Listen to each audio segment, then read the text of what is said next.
En 1578, une bataille décisive change le destin du Maroc, du Portugal et même de l'Europe, la bataille des Trois Rois.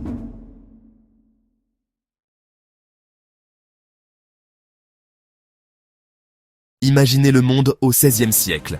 C'était une époque de grands changements et de découvertes.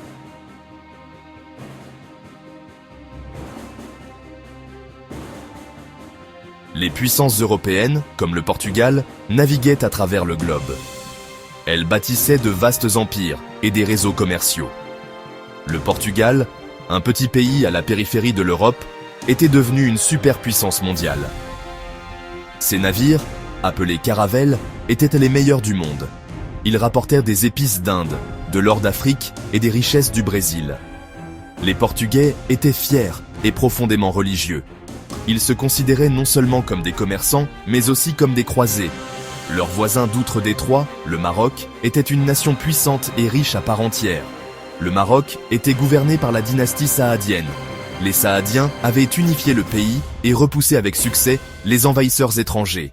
Ils contrôlaient les lucratives routes commerciales transsahariennes. Cette richesse leur a permis de construire de magnifiques palais et mosquées, et de financer une armée forte et moderne. La relation entre ces deux puissances était compliquée. Les Portugais avaient établi plusieurs postes de traite fortifiés le long de la côte marocaine, comme Tanger et Ceuta. Pour les Marocains, ces avant-postes chrétiens sur leur sol étaient une menace constante et une insulte à leur souveraineté. Les deux camps se préparaient constamment à un conflit plus vaste, sachant qu'une confrontation majeure était presque inévitable. Au cœur de notre histoire se trouvent trois figures clés. Trois rois dont les destins allaient se croiser en un seul jour fatidique. Tout d'abord, rencontrons Sébastien Ier, le jeune roi du Portugal. Sébastien n'avait que 24 ans. Il était profondément religieux, courageux, mais aussi très impulsif. Il a grandi en entendant des récits de glorieuses croisades et de chevaliers héroïques. Il rêvait de sa propre grande victoire militaire contre les forces de l'islam, une victoire qui ferait de lui une légende. Notre deuxième roi est Moulay Abd al-Malik, le sultan régnant du Maroc. Abd al-Malik était un type de leader très différent. C'était un homme d'État expérimenté et un brillant commandant militaire. Il était plus âgé, plus sage et avait passé de nombreuses années en exil dans l'Empire ottoman avant de revendiquer son trône. Cette expérience lui a beaucoup appris sur la diplomatie et la guerre moderne. Il comprenait l'importance d'une armée bien entraînée et d'une stratégie intelligente. Le troisième roi est la raison pour laquelle tout ce conflit a commencé. Son nom était Moulay Mohammed al-Moutawakkil. Il était le neveu d'Abd al-Malik et avait été le sultan du Maroc avant que son oncle ne le renverse. Al-Moutawakkil était ambitieux et désespéré de récupérer son trône. Il s'est rendu au Portugal et a promis au roi Sébastien tout ce qu'il voulait.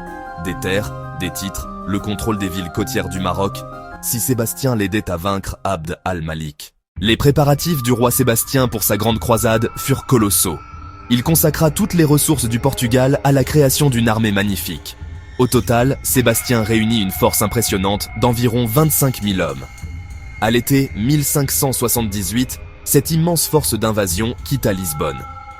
Ils traversèrent le détroit de Gibraltar et débarquèrent sur la côte du Maroc, près de la ville d'Azila. Au matin du 4 août 1578, les deux armées se faisaient face sur une vaste plaine. La chaleur était déjà intense. L'armée portugaise était disposée en un grand carré solide.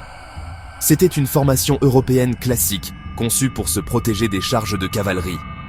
De l'autre côté du champ, le sultan Abd al-Malik avait disposé son armée beaucoup plus nombreuse en forme de croissant. La bataille commença par un duel d'artillerie massif. Les canons des deux côtés rugirent, remplissant l'air de fumée et de tonnerre. Puis, Abd al-Malik donna l'ordre d'attaquer. La cavalerie marocaine déferla en une vague massive. Elle s'écrasa sur les flancs de l'armée portugaise. Un combat féroce et brutal commença. Les mercenaires européens se battirent bravement, leurs longues piques créant un mur d'acier contre les chevaux qui chargeaient. Le tournant de la bataille vint d'une brillante manœuvre tactique du sultan Abd al-Malik. Il envoya sa cavalerie en une large manœuvre pour attaquer les Portugais par l'arrière. Soudain, l'armée chrétienne fut complètement encerclée. Le roi Sébastien, voyant son armée en difficulté, mena lui-même une charge de cavalerie désespérée. Il se battit avec un courage incroyable, mais c'était trop peu, trop tard. C'est pendant ce chaos que les trois rois trouvèrent la mort. Le sultan Abd al-Malik, qui avait dirigé la bataille depuis sa litière, mourut de sa maladie au milieu du combat. Al-Mutawakkil, l'ancien sultan combattant avec les Portugais, tenta de fuir quand il vit que la bataille était perdue. Il tenta de traverser la rivière, mais se noya. Et enfin, le roi Sébastien du Portugal, refusant de se rendre, fut vu pour la dernière fois combattant au cœur de la bataille. Les conséquences de la bataille des Trois Rois furent immédiates et énormes. Pour le Maroc, ce fut une victoire spectaculaire. Le héros du jour fut le frère d'Abd al-Malik, Ahmad. Il devint connu sous le nom d'Ahmad al-Mansour, ce qui signifie « le victorieux ». Pour le Portugal, le résultat fut une catastrophe nationale. Le pays perdit son roi, son armée et une énorme partie de sa noblesse en un seul après-midi. En 1580, 2 ans seulement après la bataille, le roi Philippe II d'Espagne revendiqua le trône portugais et fit marcher ses armées au Portugal. Le sultan Ahmad al-Mansour utilisa les énormes rançons qu'il reçut pour les nobles portugais capturés pour construire d'incroyables merveilles architecturales, comme le palais El Badi à Marrakech. Au Portugal, le désastre créa un mythe étrange et puissant. De nombreux Portugais refusèrent de croire que leur roi bien-aimé Sébastien était réellement mort. La bataille de Ksar el-Kébir est donc bien plus qu'un simple événement militaire. Ce fut un tournant majeur de l'histoire. Elle assura l'indépendance du Maroc pendant des siècles et le propulsa dans un âge d'or.